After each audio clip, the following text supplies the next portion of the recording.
Good morning. Good morning. It's Make It Happen Monday. Have you missed me? It has been 8 weeks. I think the 27th of June was the very last episode. So I've been away for my summer break and I'm now back. And I'm really, really looking forward to a series all about overwhelm. So we've got the next 6 episodes all about overwhelm. And we're going to be looking at things like today, we're going to be looking at diary overwhelm. We're going to be looking at what is overwhelm? Where does it come from? Next week, we're going to look at emotional overwhelm. What is it? Can emotional overwhelm be good for you? Then we've got overwhelm cycles. There is nothing worse, I think, than when you work out that you constantly get that feeling of being overwhelmed and then you just get it sorted, then overwhelm comes again, because those cycles can be really frustrating. And we're talking about that in week 3. Then we're going to be looking at overwhelm with numbers.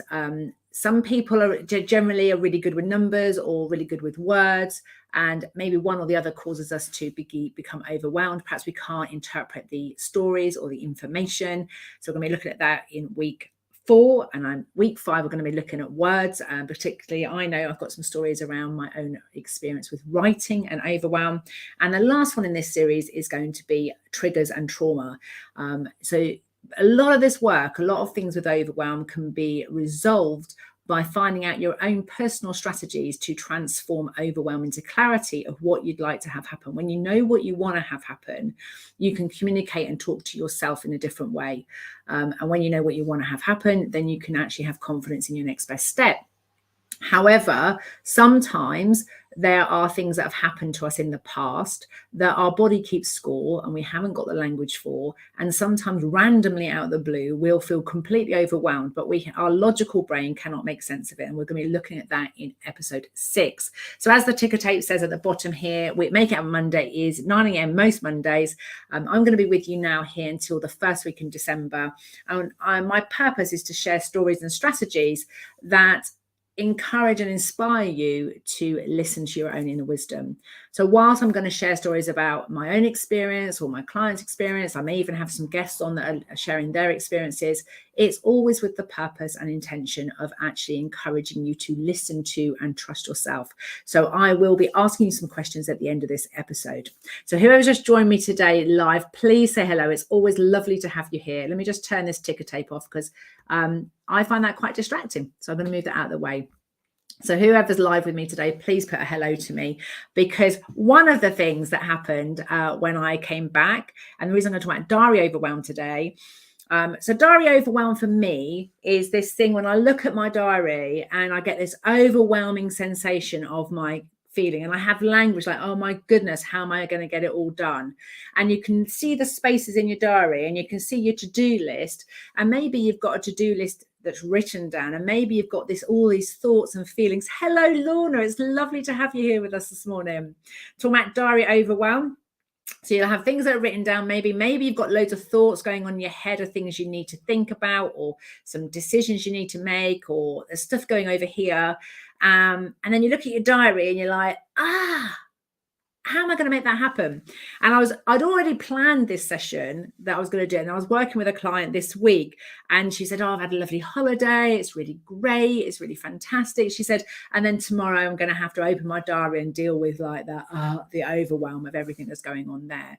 So this session, this week's episode is all about diary overwhelm. And I just want to share a couple of stories with, for me personally, what's worked, some of the things that have helped me over the time to do that, and some things that have happened with my clients as well. And then the invitation at the end of today will be to think about diaries for you are like what, and when you get overwhelmed, that's like what. And then we're going to look at, what would you like to have happen? So we're going to find out, your own experience of this, because it's really important and lovely that you take time to listen to me.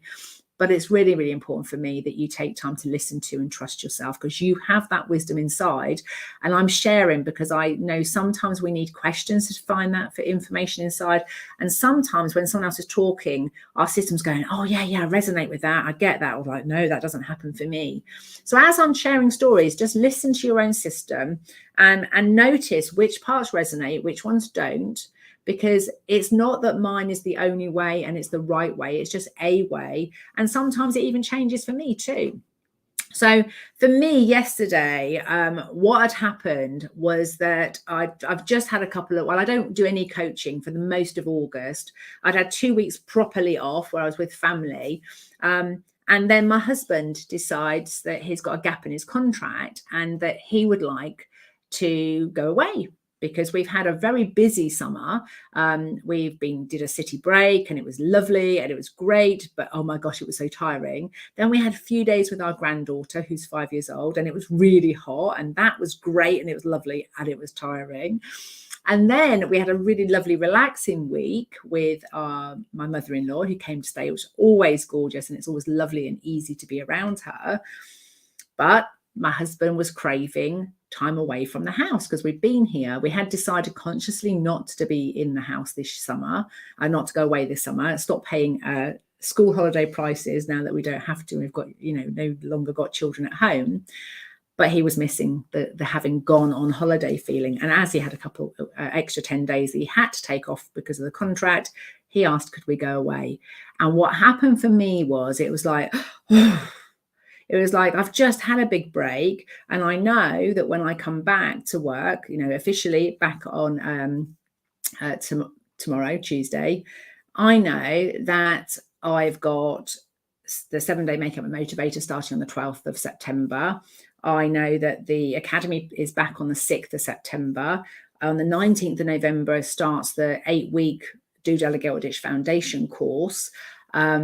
I'm also really, really wanting to get this book out of my head and get it finished, for goodness sake. It has been a bit challenging. I'm still struggling with spatial awareness and getting the plot and all of that sorted in the book. And when I looked at my diary, the thought of taking more time off just kind of like hit me like a wave. So I want you to think about your own diary. When you look at it, what happens? So I take my clients through a 3-step process. So I asked myself, what would I like to have happen? And what I wanted is to go back to this beautiful island, Kefalonia, which we've visited for the last 4 or 5 years. And my Facebook manager friend and client, Susie, is out there, and Martin, and it would be great to go and visit them. It's a place we know really well. It's very familiar. There won't be any overwhelm of trying to learn the new location. We know the area really well. And I wanted my husband to have the break that he wanted to have. That was great. And so I asked myself the question, so what I'd like to happen is I'd like to be able to go away, and I want to keep on top of my marketing, my promotions, my videos. I don't want to delay getting started is really what I want to happen. So I asked myself, how do I need to be? And I thought I need to be organized, and I need to be upfront with my husband that actually I'm really happy to go away, and it can be a holiday week for you, but it's going to be a working week for me.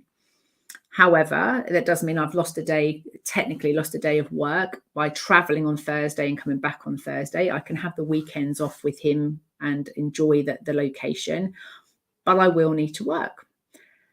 And then when I looked at my diary, what I realized, one of the beautiful things about going to Kefalonia is that we're 2 hours behind, or 2 hours is a 2-hour difference. Can't remember which way it is. So I think it's if I'm doing the 9 o'clock video next Monday, I'll be in Kefalonia, but it'll be 11 o'clock there. So I've realized that actually I won't really start work till 2-3 o'clock in the afternoon in Kefalonia time. And so I will have the ability to go for an early morning swim, go for walking, journaling, reflecting, even working on my book.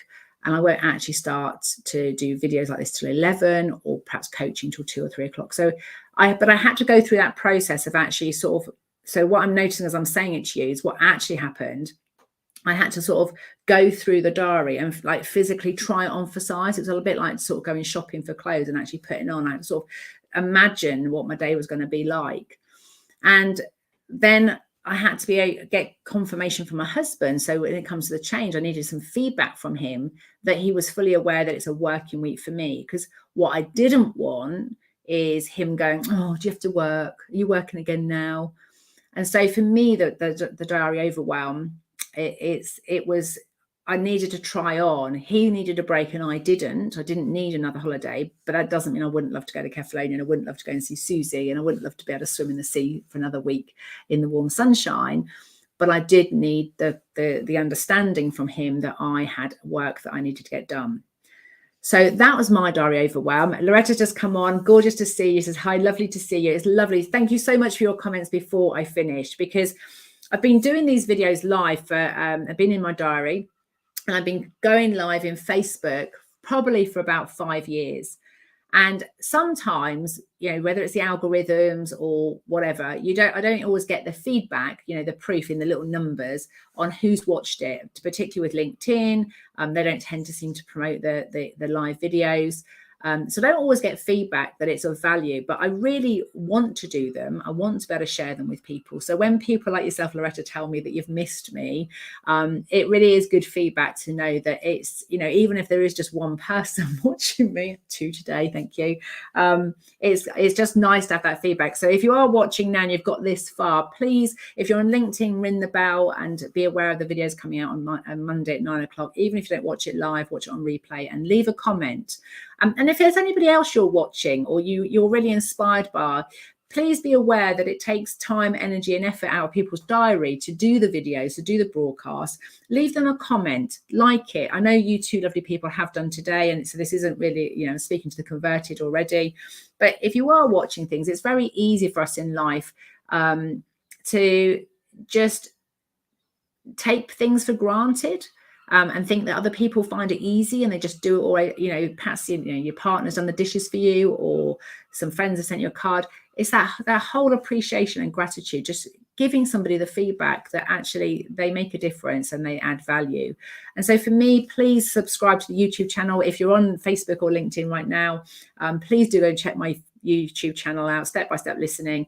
I am absolutely, I think I've been on about 70 subscribers for ages, and if I get to 100, there's certain functionalities that I will have access to, so your help with those would be much appreciated. But back to diary management.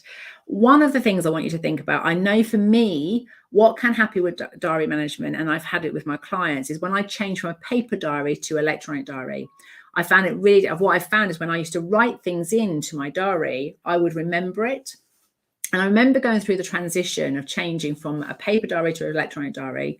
And the reason I had to change to electronic diary is because I was traveling more, and the diary weighed a lot, taking a case for starters. But secondly, I needed my PA and my team to have access to my diary, so that when I did want time completely offline, people could access it and could work to liaise with clients and get appointments booked in.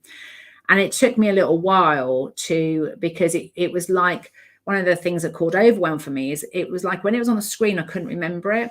But when I used to write it down, I used to remember it. Now, one of the things that really worked for me is a transition, and I don't know if you can still do it, but I changed the font that I was writing with on my phone to one that looked like handwriting. And that seemed to do something in my brain to help me remember what I'd written down. I also now tend to look at my diary in the morning and look at it for the week, which is when I got the overwhelm. I was checking it last week, ready for when I came back. I'm looking at it, and I have notebooks. I have a notebook for my daily tasks. So I'll have a list of tasks that I've set. Let's say we're really glad that Loretta and Lorna have been online today, and I might set myself a task in my CRM system that says, send them a note, let them know that you really appreciate them. I better do that now, haven't I? That'll be in my CRM system. But when I'm journaling in the morning, or I'm thinking about stuff, things come to my mind that I think I need to do. And I have notebooks. I have one which is my daily tasks. I have one that's my weekly, and one is my yearly goals. And every quarter I just check, and then every month I'm checking, given this is what I wanted to achieve this year, what do I want to do in the next 90 days? What do I need to do in the next month? And what am I going to do this week? And then when I know all that, what am I going to do today? One of the things that I know for me personally that I used to tend to stay in the big picture. So I might say, I want to update the website, and it would just be update the website. But actually that website, updating the website, meant that, you know, I needed to be clear on what my new brand colors were going to be. I needed to be clear on what the message was going to be. I needed to be clear on what was going to be the product or service I was going to be promoting. So often we put like a simple header, update the website, or clean the front room, or declutter the bedroom, whatever the thing is, whether it's home or work, you know, do the filing, do my accounts. We often put them in our diaries as like a one-liner maybe because that's the space we've got in our diary. But actually, when you break them down, there's like maybe 20, 30 tasks. So one of the things that helps me is to use my notebooks to break the tasks down. So I'm actually aware of doing things. And the reason this works for two things is then I put it in my diary as an event, an appointment with myself, that on this day, I'm going to think about the colors of the website. On this day, I'm going to be thinking about the actual message. And what works for me in two levels is, one, it means I plan it in with more realistic timeframes, but also I can see that I'm making progress. And so when I'm trying to plan things that are going on, I can notice when things that I have done, what is working, which then settles my brain, not feeling like I've got behind and you're feeling overwhelmed because you haven't done stuff. So for me, what works is actually having these notebooks. I'd love to know for you, Lorna's put here, Martha Robertson will watch on replay. Thank you very much, Loretta and Lorna's got. It's always good to acknowledge people. Absolutely. And I'd love to know for you now, diary overwhelm.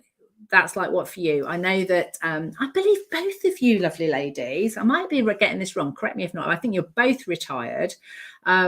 And so that overwhelm from diary could be completely the thing. I know that my husband and I were looking at whether to retire next year. We have decided not to, but we were looking at what to do. And I think there was a bit of overwhelm with the diary then, because it was like, well, if we didn't have anything like work, we had no structure. It was like we were visualizing like blank diaries. It was like, oh my God, that's going to be really boring. So yeah, I think you can get overwhelmed with diaries because there's not enough in it, and also because there's too much in it. And I know for me that on my days off, what used to happen, if I didn't write in day off, actually put it in my diary as a day off or evening off or downtime or reflection time, didn't actually put the thing that I was going to be doing on that time, I would just fill it up with work because it was so easy to do. But what I know works best for me is to have space in my diary where I've got time to think, time to reflect, time to plan, time to make decisions, time just to generally catch up with myself, because then when I'm working, I'm much more productive, much more effective. Now, one of the stories I really love about diaries, and I don't want to keep us much longer than sort of 20, 25 minutes today, is also think about the size of your diary. Because I've seen this happen before where people have got one of those little pocket-sized diaries and you've got like a week on a page, and then you've got a little space like that for like a day. And then people will put, I don't know, dentist appointment, maybe they put their client appointment in there, and they'll only have 2 or 3 things in and their day would be full. And so when I started to listen to my clients and repeat back what they were saying, what was interesting is when they really sort of drilled down, they were saying, oh, I've got a full diary, or my diary is full, or my week is full, or my day is full. Which, if you take your logical brain listening to that, that's like you are at full capacity. There is no more that can come in. And if we look at the definition of overwhelm, it says bury or drown beneath a huge mass of something, especially water, give too much of something to inundate it, have a strong emotional effect on, defeat completely, be too strong for, and overpower. So when you think about, the first book, is Manage Your Critic from Overwhelm to Clarity.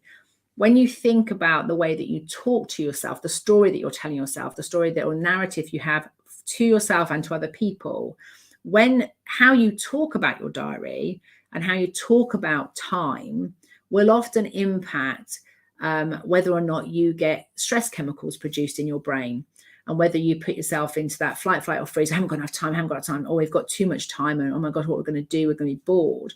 Whatever the self-talk is, the challenge is that when we flood our system with stress chemicals, what happens is the brain goes into flight, or freeze, takes the blood and the oxygen from your neocortex brain out your hands and feet so you can run, fight, flight, whatever you need to do. And then it means you're in survival state. So you're not trying to project for the future. You're not trying to reflect on the past, what worked, what didn't work. You are just making decisions right now. So your perceptions of time narrow when you're stressed. So one of the things to really, really encourage you to do is listen to, how do you talk about your diary? What are the words that you use to describe your experience? Do you look at your diary and go, oh my gosh, there's loads of exciting, lovely things there, and there's plenty of time to rest and restore and recharge? Or do you look at it and think, oh my God, it's too much, it's too much? Because you may not be able to change your diary quickly and straight away, but what you can do is change the way you talk about it. So if you say, well, actually, I can have 5 minutes breathing space here. And the problem we have with diaries is that if we've got a little space like that in the diary and we've written 3 things and the page is full, then you might use language to say your diary's full. And I know for me, even when I block out whole day, so I caught myself this morning, actually, on Thursday, I've got a travel day. So we will leave here at 8. Our flight is at midday. We have 3.5 hours flight. We get there at 5 o'clock. So the reality is I have 3.5 hours, and probably an hour at the airport. So 4.5 hours where I can actually work. I can write content. I can be reflecting on my business plans. I could be checking my accounts. There is time, 4.5 hours to work on Thursday. But because I've blocked it out as a travel day so that I don't get any appointments booked in, I could communicate to myself that I've got no time to work on Thursday. In fact, that's exactly what I was doing. But the reality is I can do some of the tasks on the Thursday. So I want you to think about, how do you talk about your diary? That's the theme today, because your self-talk, managing your critic, no surprise, and listening to how you talk about it, but listening also the impact it's having on you. Does the way you talk about it stress you, or does it inspire you? Listen to your self-talk and find out how you talk about your diary. Be curious about whether your diary is big enough. For me now, my diary is a holding space to make appointments for when I need to do things and commit to doing stuff. But I have notebooks with tasks written in it. And when those tasks get too much, then I usually put them on my CRM system and put them in for a week or 2 time, because often what's happening is it's the energy it's taking trying to remember them or hold them and feeling like there's too much. Whereas actually, I have to make a decision. What of those ones are getting done this week, and what of them are getting done next week? And if they're really not that important, they usually get in a CRM system for 3 months time, and I check in 3 months time. If it's still there and I'm still not that bothered about it, I'll delete it, because it is no longer the priority. And it's lovely to have Kay here. Thank you for making me think about this differently, Cheryl. You're very welcome. Please share what you're thinking differently, if that's okay, if it's not too exposing or vulnerable for you, because I'm sharing my stories. I'm sharing years and years of listening to clients. And when I'm watching them and I'm listening, of course, their bodies does loads of stuff. Their face does loads of things. They're like, oh God, my diary's like, overwhelm. They talk differently about their diary.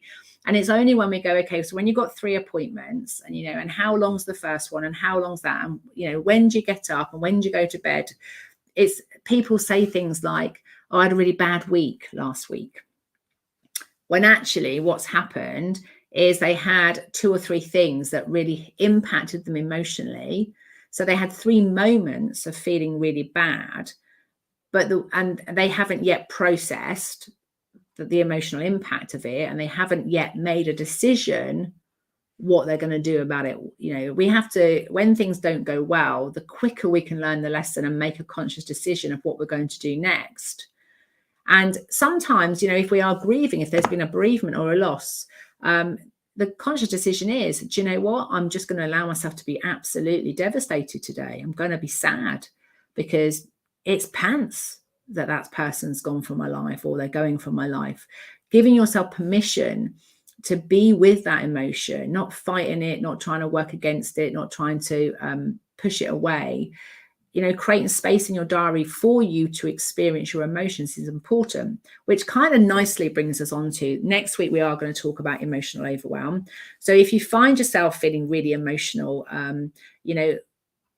one of the posts I'm putting out on LinkedIn is actually 17 ways to know if you're, to identify overwhelm. And one of the ways we know is we're irritable, snappy, short-tempered with ourselves and other people. Something simple that normally wouldn't bother you, you get really angry with yourself because you haven't got it right or whatever. They're all symptoms. They're all ways of identifying that you have overwhelm.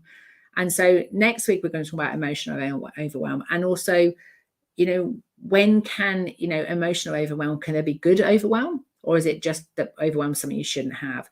I, for years, used to think that me being emotionally overwhelmed meant I was weak, that I was pathetic. My self-talk was terrible. And I spent years not to be overwhelmed. But I've realized that because I listen to lots of people and I care and I really want to make a difference, I will often have lots of stuff going on in my head, lots of ideas for the business, lots of challenges with the business. I'll have, I've got 5 children, I've got 4 grandchildren, I have my husband, I've got family, I've got friends. They have terrible, devastating news. They struggle with things. I listen to all of that stuff.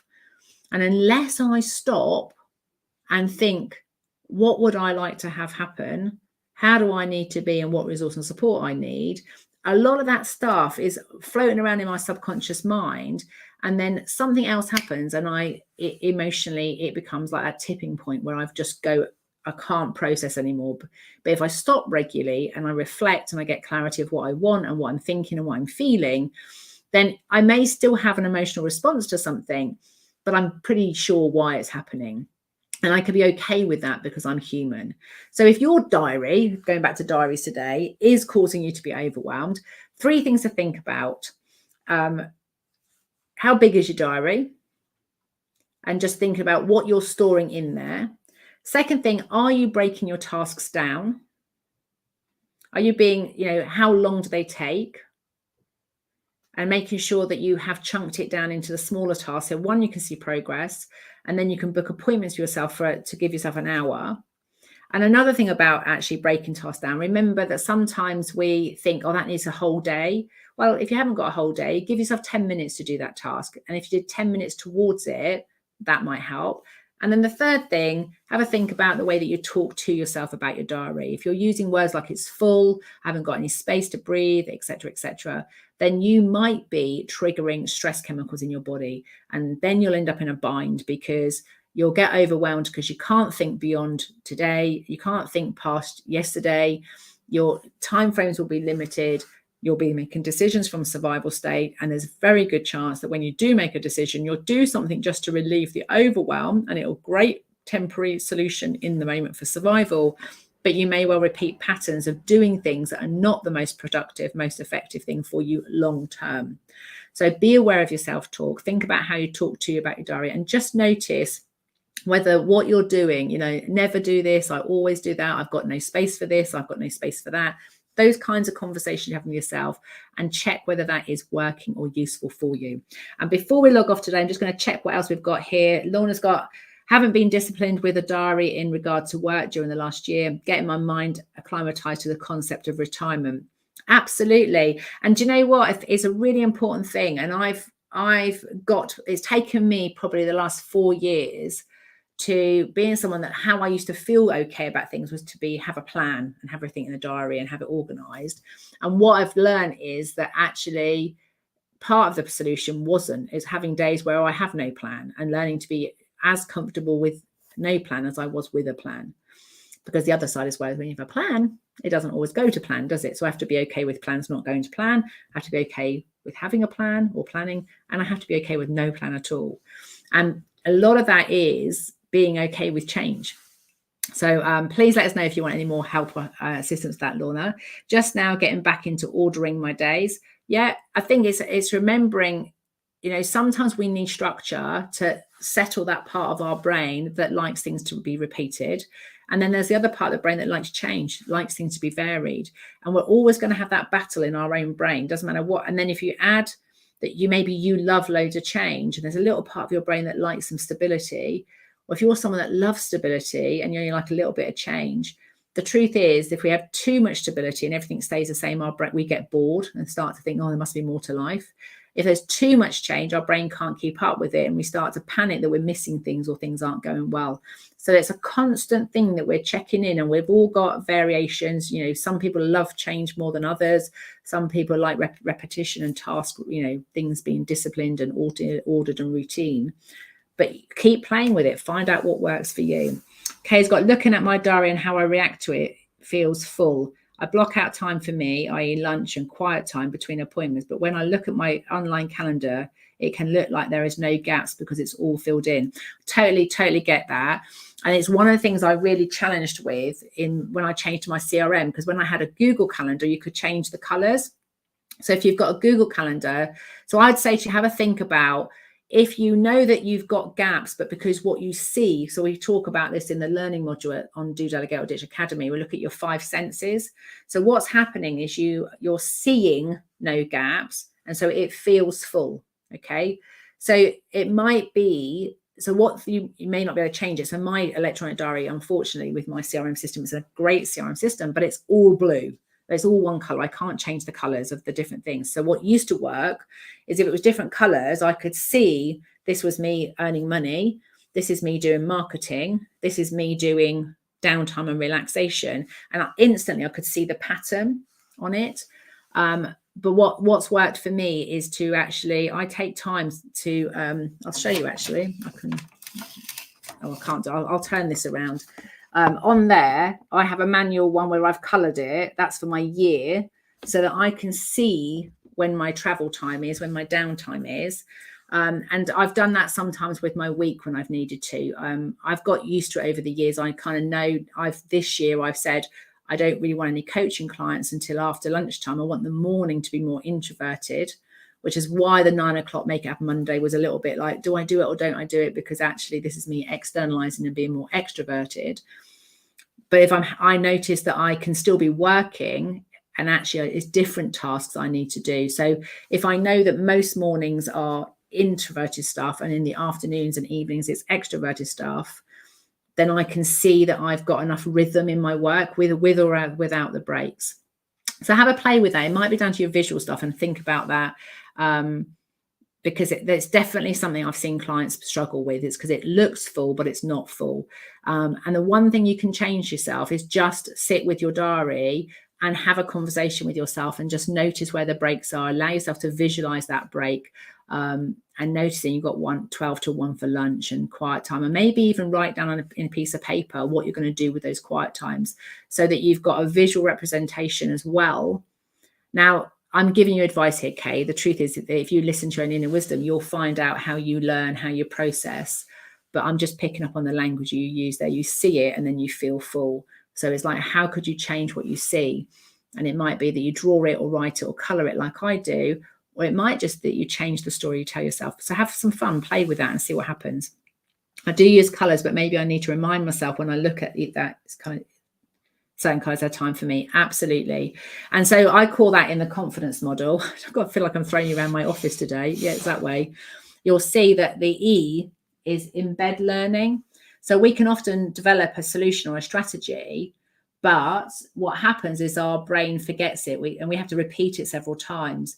So again, we forget some of these things that we did as kids. That's quite useful. But if you, I don't know, I'm making up now, if you have yellow for your downtime and that's your recharge time, just spending some time with some colored pens and some felt tips and drawing a sunshine or whatever it is, you know, think about that downtime for you is like what?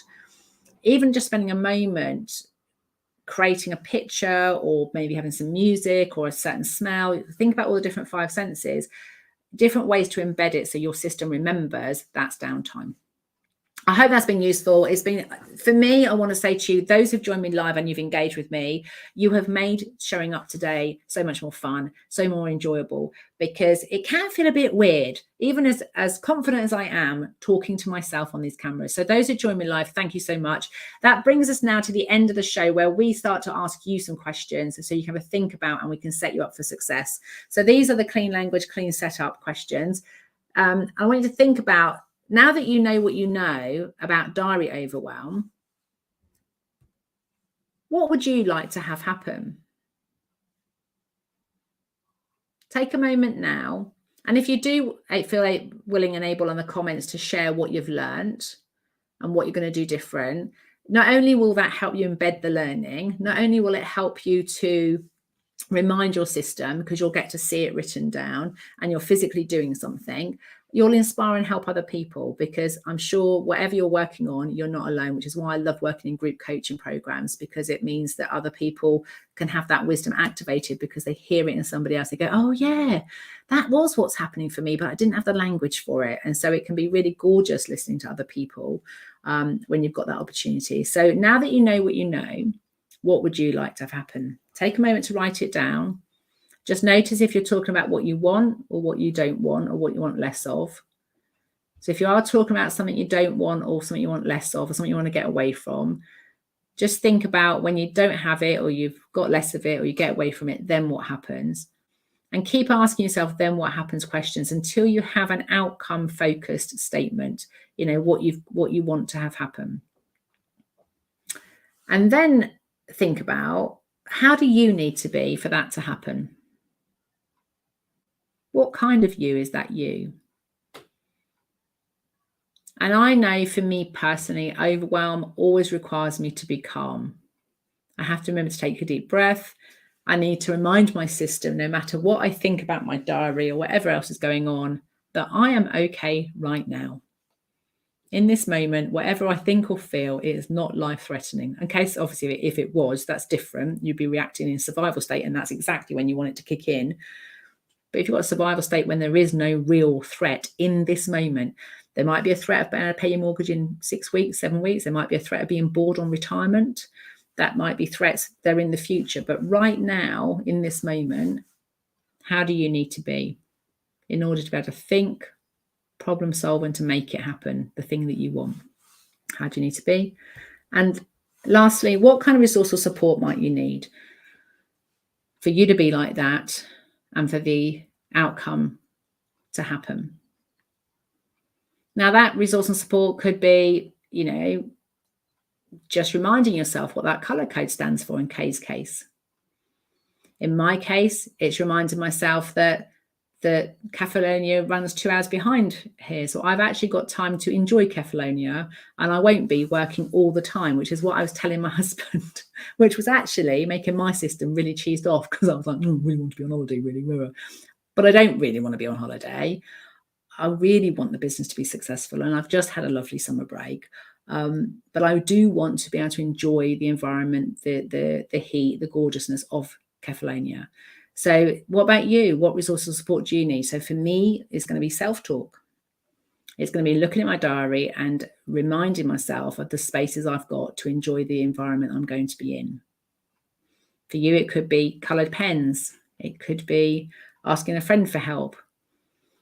And if you're struggling to do this, that's when working with a coach is where the resource and support might be having someone that can listen to you. Because when we are in overwhelm and our brain really thinks we're under attack, something magical happens when there's another human being that is holding that space and is being present and is able to listen without judging, without making an assumption.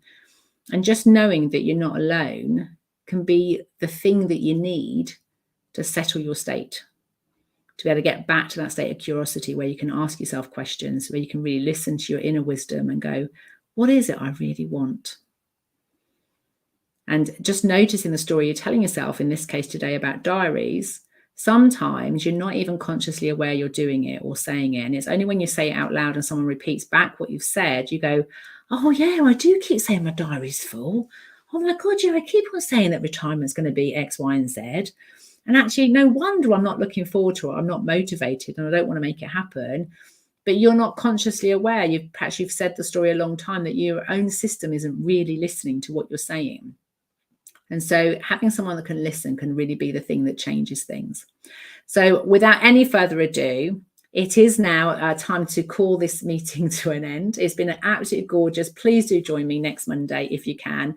Lorna's plate has been extremely useful as usual. Well, thank you so much for that feedback, and I really appreciate it. Please let me know what you come back to this post, or let me know, send me a message.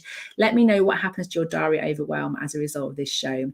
And I look forward to seeing you next week where we'll be talking about emotional overwhelm, and I'll be in the beautiful location of Kefalonia. Have a fantastic week, everybody. Make it happen, whatever it is for you, and know that I'm here if you need any extra support or resources.